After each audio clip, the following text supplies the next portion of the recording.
ever been baffled by products that seemed designed to test your patience rather than making life easier?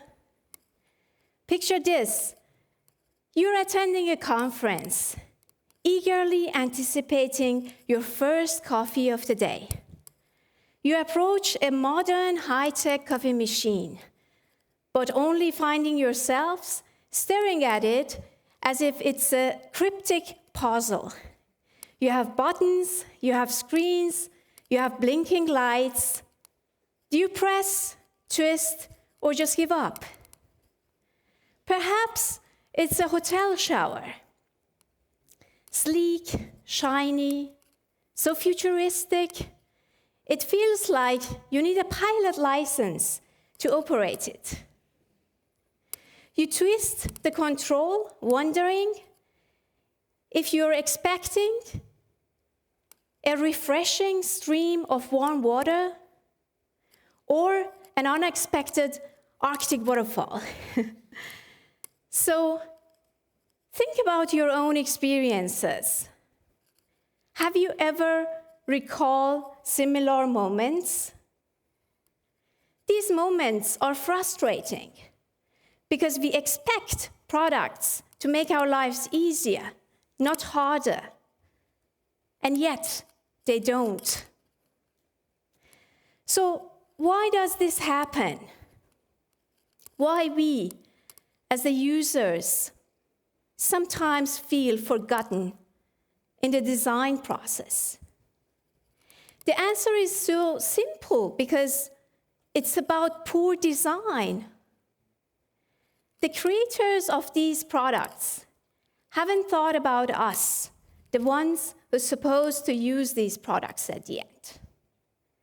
They haven't put themselves in our shoes.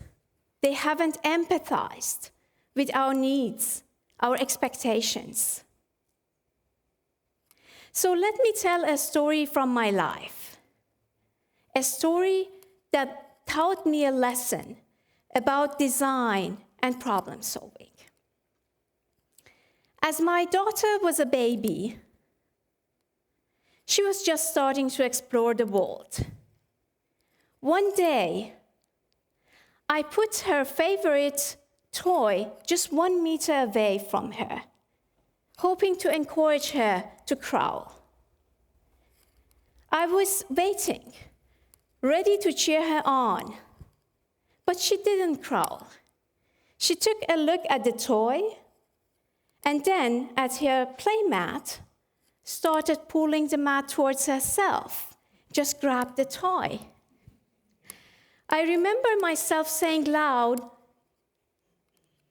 "What? Are you kidding me?" So my baby taught me a lesson that day.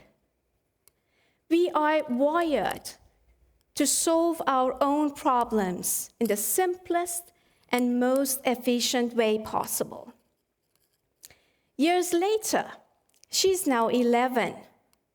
I saw the same problem-solving mindset again. Her school introduced tablets. She was thrilled.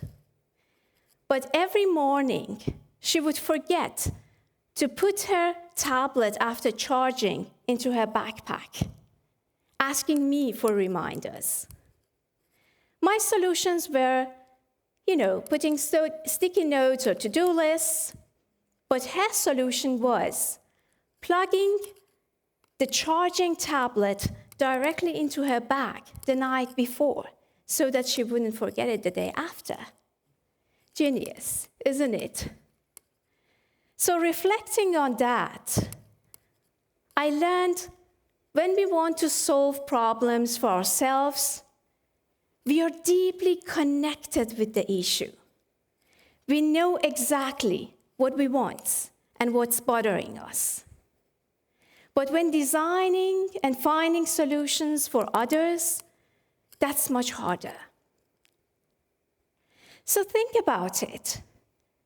When was the last time you encountered a product, a service, or a process that made you scratch your head? Maybe it was a complex app with complicated navigations. Or maybe it was a website where you were searching for the Contact Us button. But why does this happen? The creators of these products and services haven't put time to think about us, the ones who are going to use this product later on. But imagine this. What if every product and service you used would be as intuitive as the solutions of my daughter? What if the designers of these products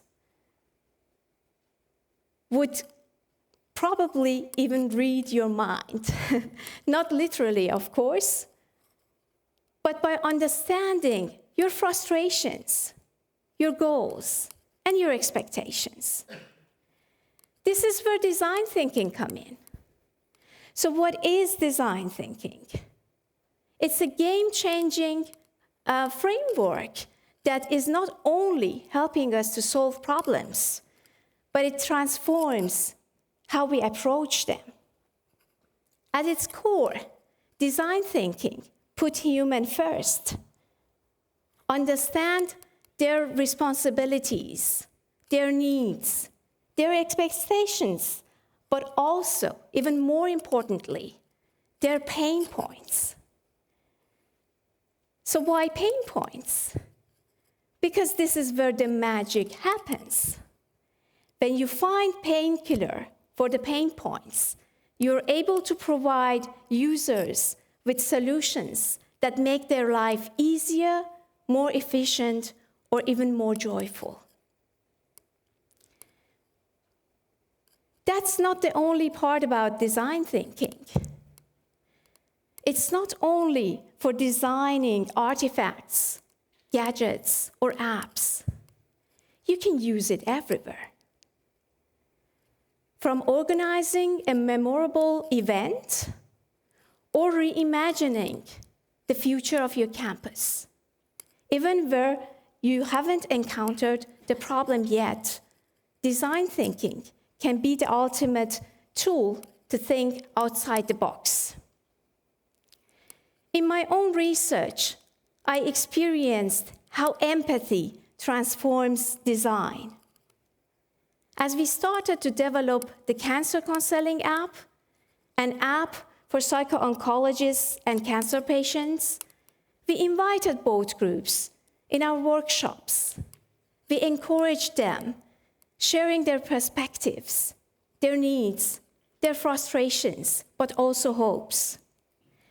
What we discovered was very exciting and eye-opening.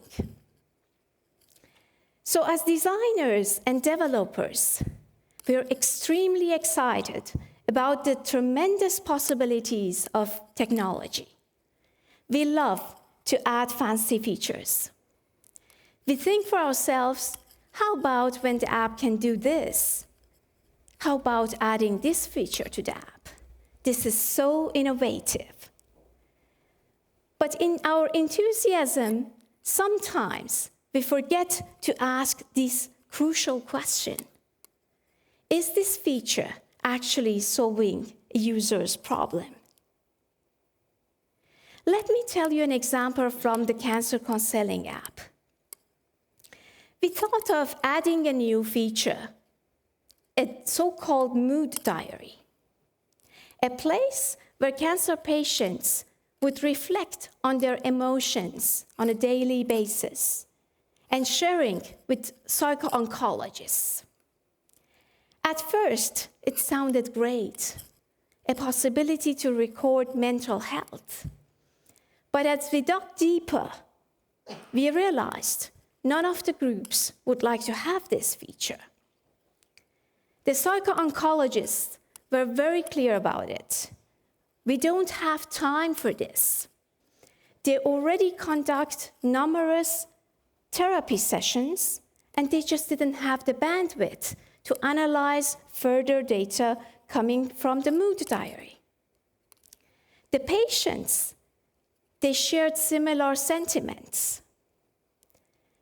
We don't need it, they said.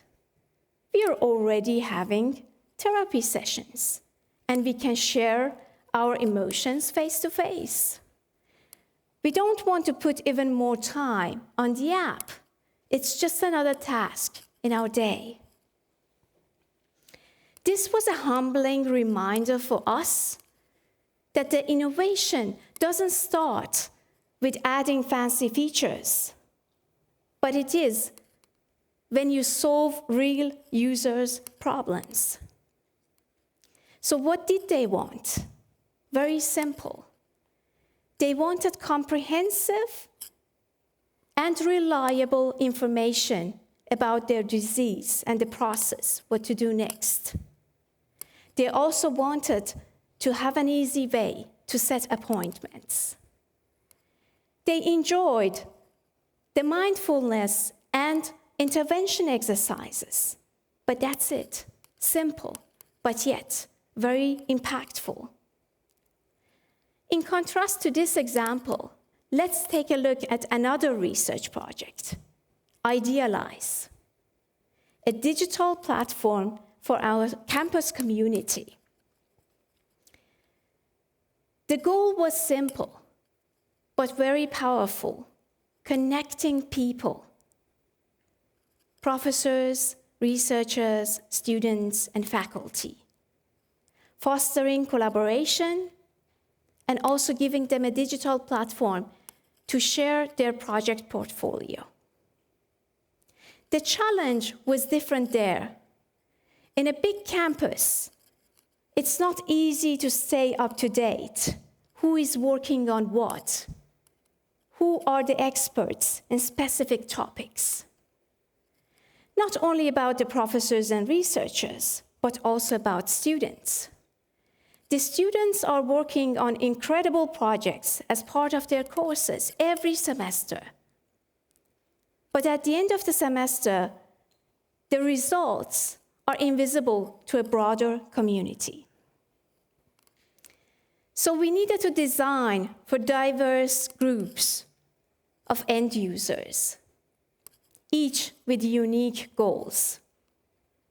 Finding collaboration partners, sharing research insights, or even building a startup. In addition to that, we also needed to address the underlying concerns. Some students were worried. What if my projects are not good enough to share? Some were not open to share their ideas. What if someone steals my idea? They said.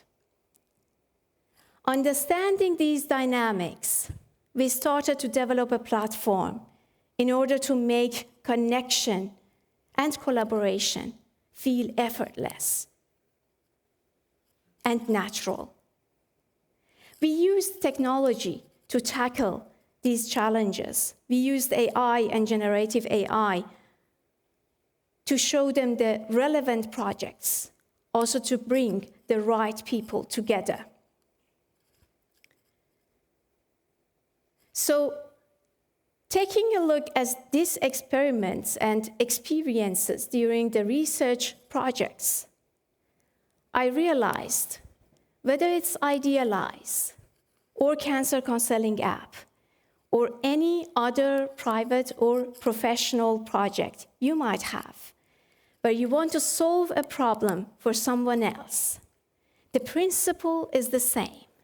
The empathy is the core and foundation of excellent design. It's not just about showcasing what technology can do. It's about understanding what people need and find them solutions that truly make a difference. Sometimes less is even more. So let me share a simple but very powerful technique in design thinking, the 5 whys method. You ask 5 times whys to understand the root of a problem. Just imagine a curious child asking whys. Mom, can I have an ice cream? No. Why not? You've had already one today. Why can't I have another? Because it's not good for you. Why isn't it good for me? Because it has sugar. Why is sugar unhealthy? Because it might cause cavities, and if you eat too much, you might get sick. So suddenly, the problem is not the ice cream, but the sugar and unhealthy consequences for the child. If you uncover the root of the problem, you're equipped to design better solutions. Now let's reflect on this. Think about your own work, your own life. Where could empathy make a difference for you? Who are the ones you're designing for, serving, or helping? How well do you understand their world? What would happen if you would truly walk in their shoes? So this is my challenge to you today. Start looking at the world differently. See the unmet needs as opportunities. Ask yourself, what frustrates people? What could make their life easier? Then use your creativity and empathy to design solutions that make difference. Because this is the beginning of innovation, not with the technology, but with people. Thank you so much.